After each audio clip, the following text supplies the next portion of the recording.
All right, we are back on Morning Line. Thanks for joining us. Our guest, Davidson County Sheriff Darren Hall. Always good to have him. Nice enough to come over this morning before he heads over to Nissan Stadium for Battle of the Badges, a blood fundraising event, which you can participate. We'll talk more about that later.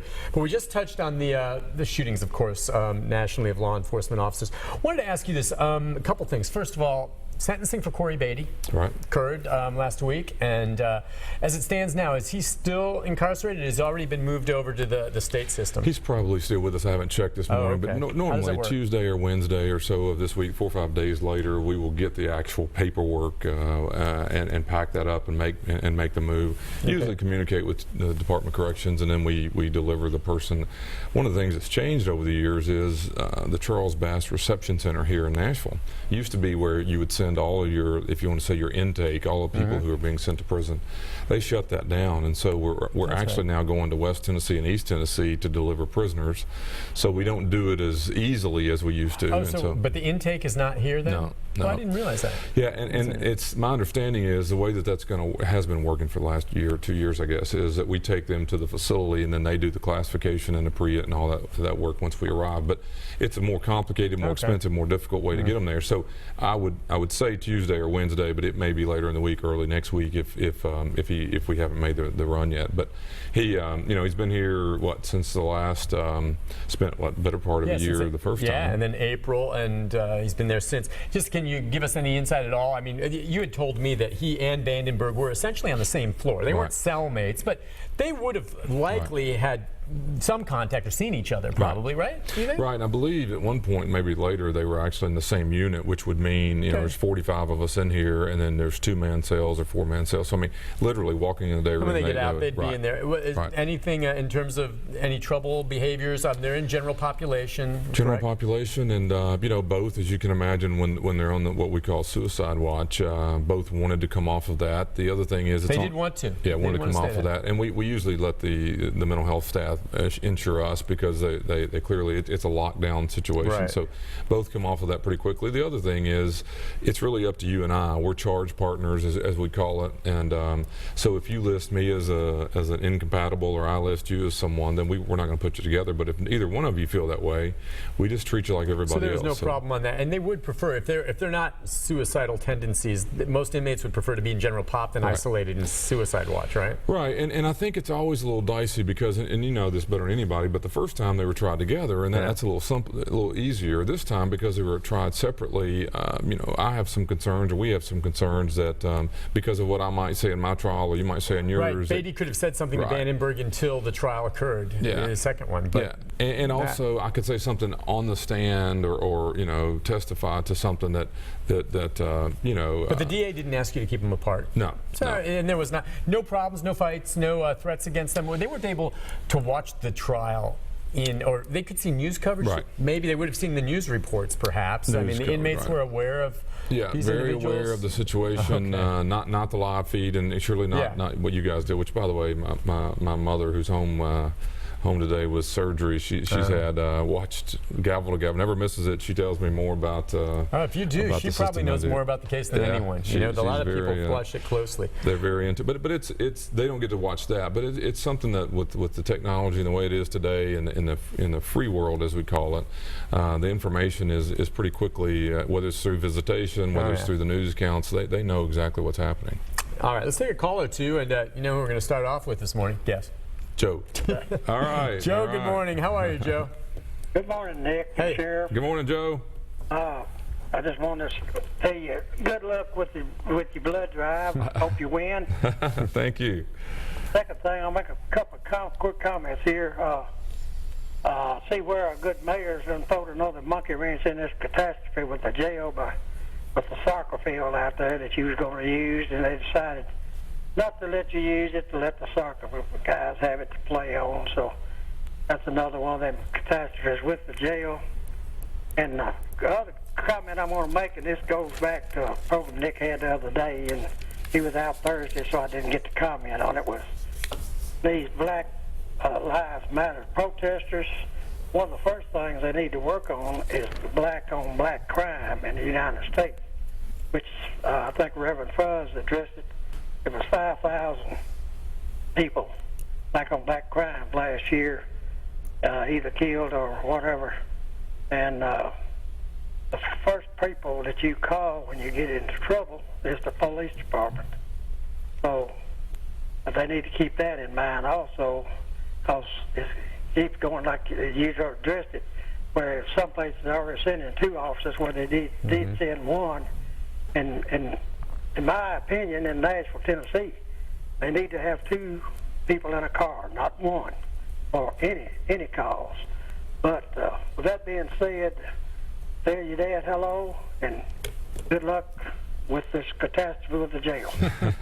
Thank you, Joe. I need Joe as our consultant. Yeah, he stays up on it, boy. He is fantastic. He does a great job.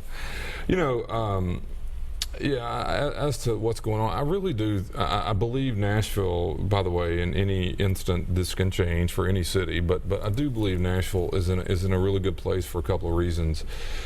I do not think it's during a crisis that you start to build a relationship with someone, someone in the community, some organization, someone, and I do believe whoever the police chief is today, obviously it's Chief Anderson, but.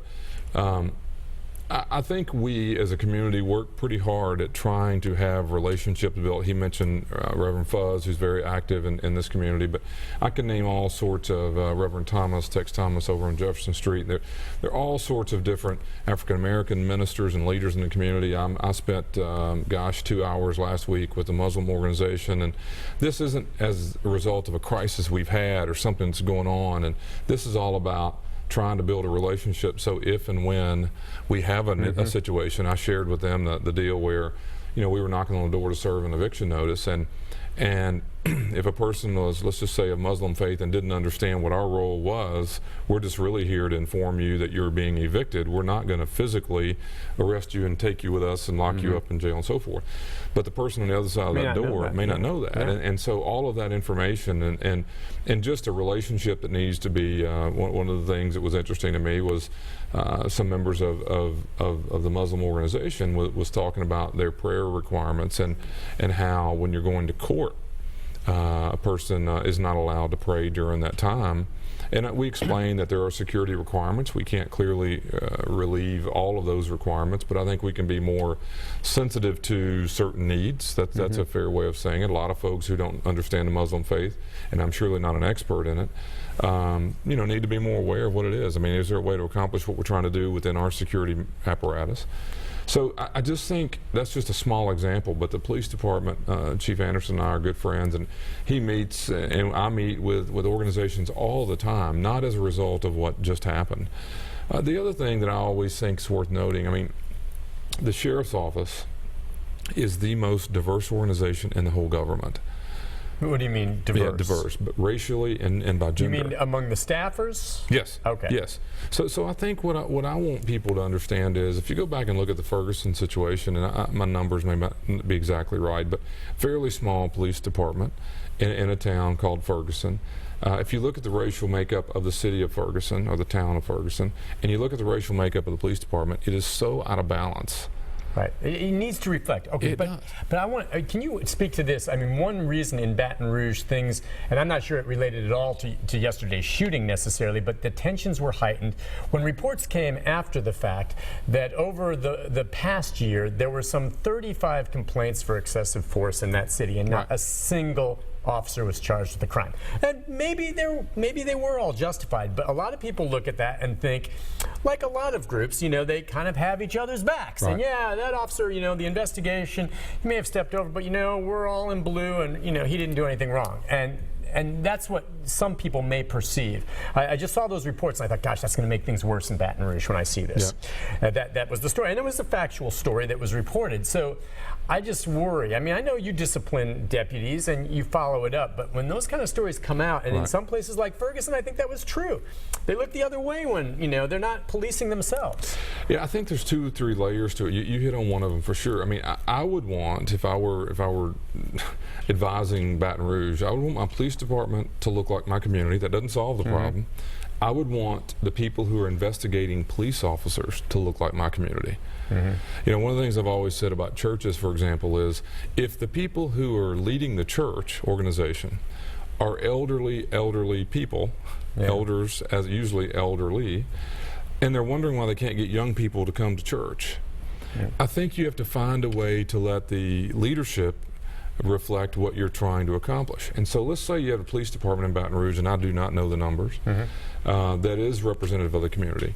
But the top echelon are all male whites. Well, the whole city of Baton Rouge is not male white. And so if that's who's making the decisions, and that's who's, let's say, investigating conduct, and there is an African American who is assaulted or believes they were assaulted by law enforcement, I don't know how comfortable they're going to feel if you don't have some representation of the community in looking into such event. That's just one example. It doesn't mean that there aren't white or black biased individuals in police departments. But the first layer of this is if you don't look like your community as an organization, you're going to hardly ever get the confidence that you're going to take all things into consideration. That's just the first layer. The next layer is you need to ensure that you have the comfort and confidence to say, we screwed up. That's not going to be tolerated in my organization. If you've never said that, you're not leading your organization. I agree. All right, listen, we need to take a break. By the way, I agree with you, not only for sheriff's departments, police departments, but for media organizations. Right. Our newsroom should be reflective of our community. Right. You know, and we work to try to do that. Listen, we'll take a break. We'll be back with more of your phone calls right after this. Stay with us.